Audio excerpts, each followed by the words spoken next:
सर्वांना नमस्कार. ऑफिसवाला लव विथ टशन या स्टोरीचे 89 एपिसोड यापूर्वीच अपलोड केलेले आहेत. कृपया ते सगळे एपिसोड ऐकण्यासाठी आपल्या चॅनलला भेट द्यावी. मधू आता घरी आली. संग्राम मात्र तिला फोनवर फोन करत होता, ती व्यवस्थित घरी पोहोचली की नाही हे पाहण्यासाठी. पण आता मधूला त्याचा फोनसुद्धा उचलण्याचं भान नव्हतं. कारण आज जेव्हा संग्रामने स्वतः होऊन खूप कॉन्फिडन्सने तिच्यासोबत डान्स केला आणि तिची कंबर दाबली आणि मधूला काहीतरी व्हायला लागलं. रोज तर ती त्याचा हात पकडून पकडून तिच्या कमरेवर ठेवायची आणि तो फक्त अलगदच तिच्या कमरेवर हात टेकवायचा, फक्त वरच्यावर. तिच्या कपड्याला चिकटलेला असायचा. पण आज मात्र त्याच्यामध्ये इतका कॉन्फिडन्स बघून तिला थोडं लाजल्यासारखंच झालं. तिचा फोनसुद्धा वाजत होता आणि नेहाला रिंग खाली ऐकायला जात होती, पण तीच फोन घेईना. नेहानं आता तिच्यासाठी लंच तयार केला आणि पुन्हा तिच्याकडे गेली आणि म्हणाली, मधू अगं काय चाललंय तुझं, फोन घे ना. आणि बघ कोण आहे, किती कंटिन्यू फोन वाजवतोय तो. तशी मधू आता भानावर आली आणि तिनं फोनकडे बघितलं तर फोनवर संग्रामच होता. तिने आता पटकन फोन घेतला आणि म्हणाली, हॅलो संग्राम, बोल ना, काय झालं. आत्ताच मी आले ना तुझ्यापासून, मग लगेच का फोन केला. आणि संग्राम चिडून म्हणाला, तेच तर मधू, माझ्यापासून गेलीस ना आणि तुझी काळजी वाटली म्हणून फोन केला. आणि तू आहेस की फोन रिसीव करत नाहीत.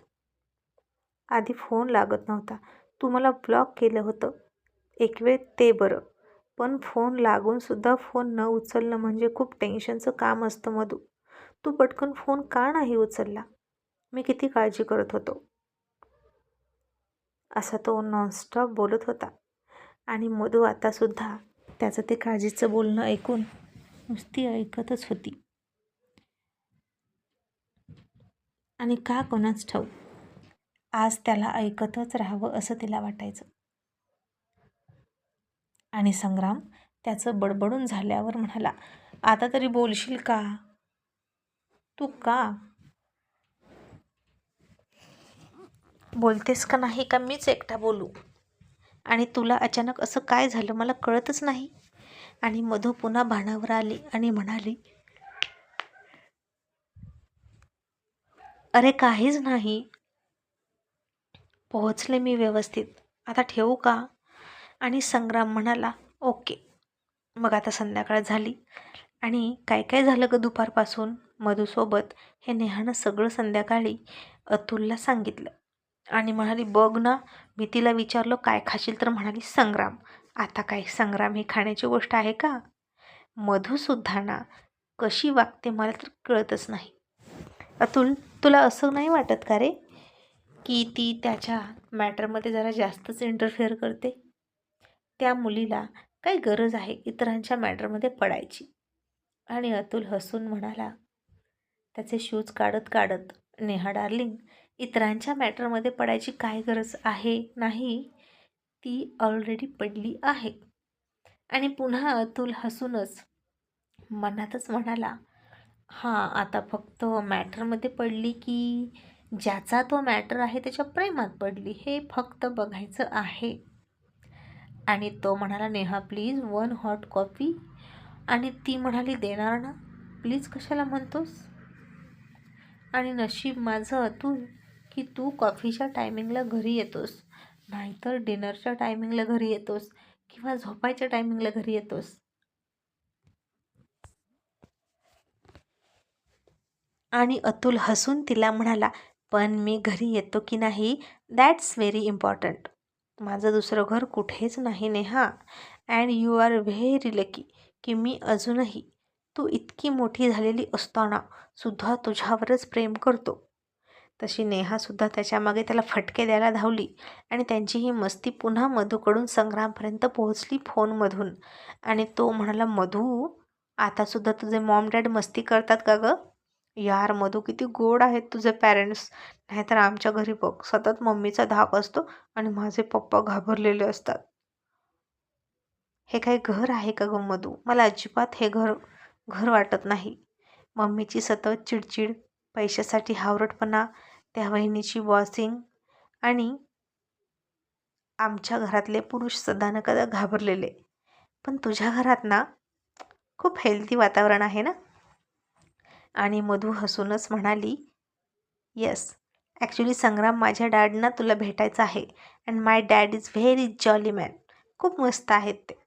संग्राम म्हणाला, ओ वाव, मला सुद्धा आवडेल त्यांना भेटायला. आणि मी ना मधू आतापासूनच त्यांचा फॅन झालो आहे. आणि मला असं वाटतं की मी जर त्यांना प्रत्यक्षात भेटलो ना तर मी तर त्यांच्या प्रेमातच पडेल. आता मधू खूप हसत होती आणि म्हणाली, माझे थोरले जीजूसुद्धा असेच माझ्या डॅडच्या प्रेमात पडलेत आणि त्यांचे फॅन झालेत. आणि तुला आणखीन ऐकायचं का माझ्या मम्मी आणि डॅडीचं संभाषण? आणि संग्राम म्हणाला, प्लीज प्लीज प्लीज ऐकव ना प्लीज. आणि मग मधू हळूच त्यांच्या बेडरूमच्या बाहेर गेली. नेहा आता अतुलसाठी कॉफी घेऊन आली बरं का. आणि त्याला म्हणाली, घे तुझी कॉफी. तू मला इतकं बोलतोस तरीसुद्धा तुझ्यासाठी मी कॉफी करून आणली. आणि अतुल कॉफीचा वास घेऊन मला, नेहा, याच्यात 20 मिसळून नाही ना आणलंस? नाहीतर बघ हां, तुला माझा राग यायचा आणि तू माझा बदला घेण्यासाठी यात काहीतरी टाकायची. नेहानं आता चिडून कमरेवर हात दिला आणि म्हणाली, अतुल डफर कुठला, तुला मी इतकी चीप वाटते का? काहीही काय बोलतोस रे? स्वतःच्या नवऱ्याला कोण विधी देतं? आणि आता हे ऐकून तिकडं संग्राम हसला आणि आणखीन कान देऊन ऐकायला लागला.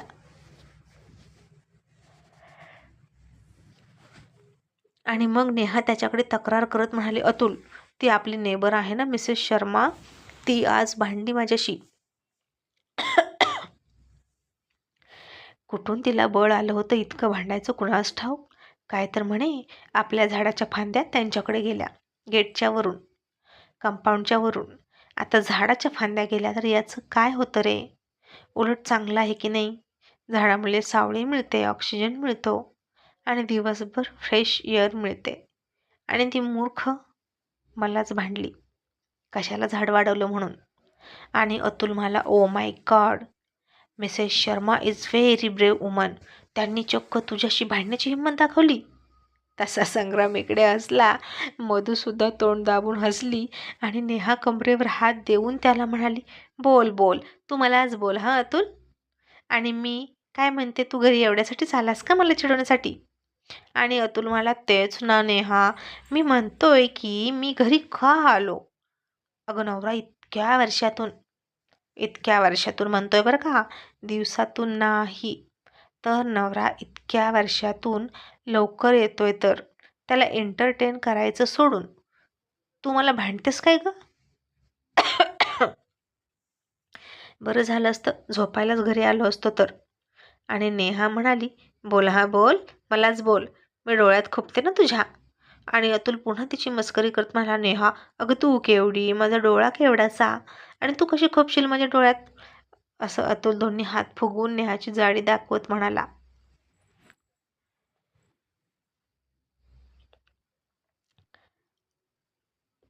आणि आता इकडे संग्राम खूप हसायला लागला आणि नेहा जाम चिडली आणि पाय आपटत निघून गेली. मधूसुद्धा तिच्या रूममध्ये आली आणि संग्राम म्हणाला, माय God, awesome, sweet, totally very very sweet आहेत तुझे पॅरेंट्स. आणि मधू म्हणाले, हो खूप स्वीट आहेत दोघे. आणि ना संग्राम, मी त्यांना कधीच सोडून जाणार नाही. आणि संग्राम म्हणाला, पण तुझं लग्न झाल्यावर तर जावं लागेल ना? आणि मधू म्हणाली, नाही, माझे डॅड म्हणालेत की त्यांना घर जावई असलं तरी चालेल. आणि त्यांच्या आधी मीच म्हणते की मी त्यांना सोडून जाणार नाही. ज्याला माझ्याशी लग्न करायचं असेल ना, त्यानं इथे यावं आणि इथं राहावं. आणि संग्राम म्हणाला, का नाही यार, कोणताही मुलगा तिथे येऊन राहील जर इतकी रोज मजा असेल तर. इतकं छान वातावरण आणि इतकी सुंदर फॅमिली कुठं बघायला मिळते? आणि मधू, माझ्या घरातलं वातावरण बघितलंस ना तू कसं आहे? अजिबात चांगलं नाही. आणि असे मम्मी पप्पा माझे कधी होणार? आणि मला नाही वाटत ते असं कधी होईल. माझ्या मम्मीला तर सतत पैसा पैसा आणि पैसा, आणि सतत डॅडीचं डोकं खात असते. तुला सांगू मधू, माझे पप्पासुद्धा मम्मीसाठी रोज येताना पूर्वी गजरा आणायचे. पण माझ्या मम्मीला ना ते नकोच असायचं. तिला तर सोन्याचे हार, डायमंडचे नेकलेस हवे असायचे. आणि हळूहळू पप्पांनी ते सगळं आणायचं बंद केलं आणि तिच्या डिमांड पूर्ण करत राहिले. आणि हळूहळू सगळं बदललं. घरातलं वातावरणसुद्धा बदललं. आणि मधू म्हणाली, तुझी मम्मी आणि तुझी वहिनी या दोघींनीच घरातलं वातावरण बिघडून टाकलं. पण आता बघ त्या दोघींना कसं सरळ करायचं त्याचा प्लॅन करते मी. आणि संग्राम तिला म्हणाला, मधू मी एक तुला विचारू का? मधू म्हणाली, काय रे? आणि संग्राम म्हणाला,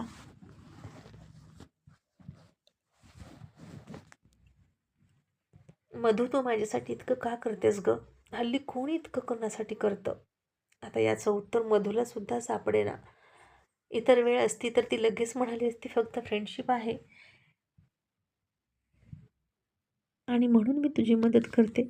पण आता तिला ते उत्तर देऊ वाटलं नाही आणि ती गप्प झाली. इतक्यात नैनाने हॉलमधून मम्मी मम्मी करून धिंगाणा घालायला सुरुवात केली.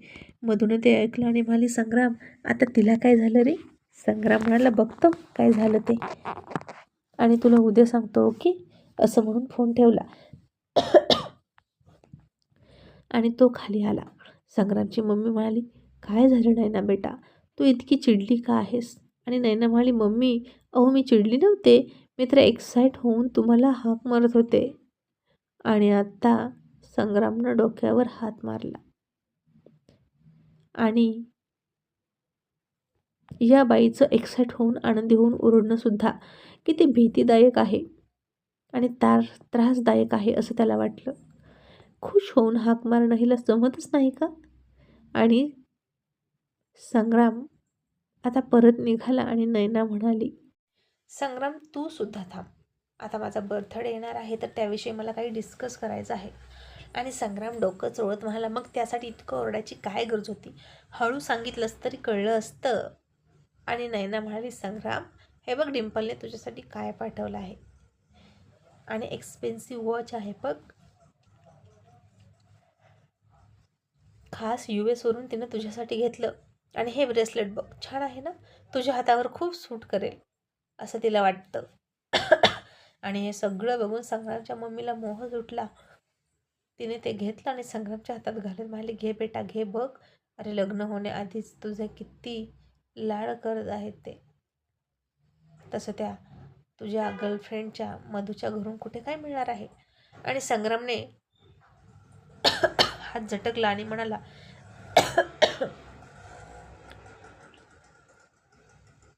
आणि ते घड्याळ अंगाला सुद्धा न लावता म्हणाला, मम्मी मी तुला काय बोललो फोनवर ते तू विसरलीस का? आणि मम्मी लक्षात ठेव, या सगळ्या गोष्टींना बळी पडून मी स्वतःला अजिबात हानीनं पोचवणार नाही. मला मधू आवडते, मी मधूसोबतच लग्न करणार अँड दॅट्स फायनल डिसिजन. नाहीतर मी आयुष्यभर लग्न करणार नाही. असं म्हणून तो निघून गेला. आणि जे काही झालं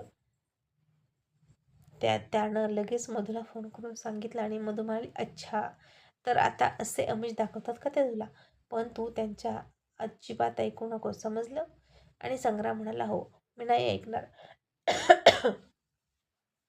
आत्ता ते मला असे गिफ्ट देतील आणि जाळ्यात ओढतील आणि एकदा का लग्न झालं की मला आयुष्यभर रडायला लागेल आणि अपमान सहन करत बसावं लागेल, जसं आता माझ्या पप्पांना आणि दादाला अपमान सहन करावा लागतो तसा.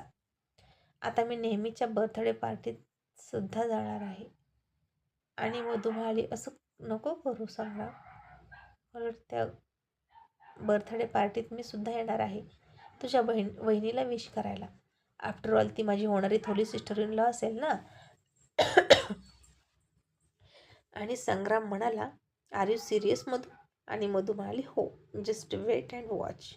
मग आता देसाई मेन्शनमध्ये स्वीटी आर्यनला इकडे लाडात म्हणाली, आर्यन मला फिल्म बघायची आहे, तो सुद्धा थिएटरमध्ये तुझ्यासोबत.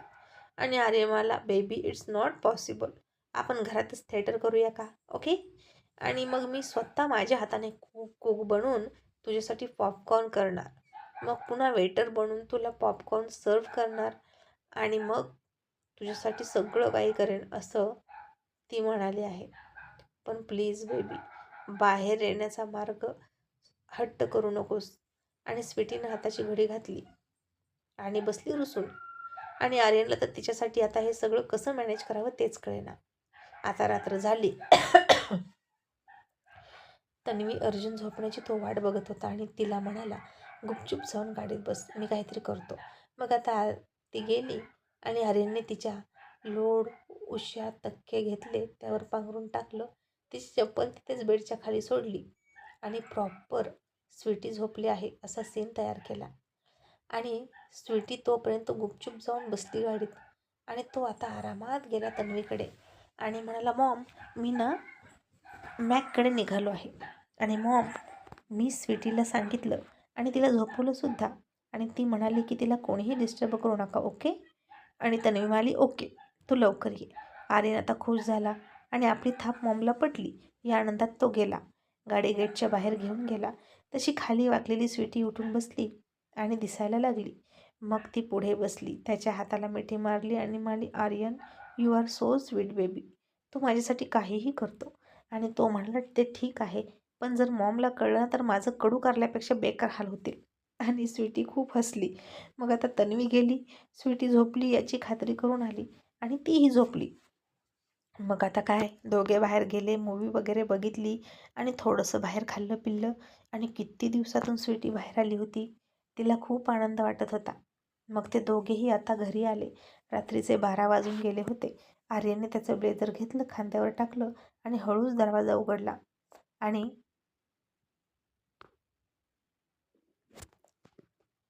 तिच्या हाताला गुपचूप हळूहळू पकडून दोघेही जिने चढायला लागले.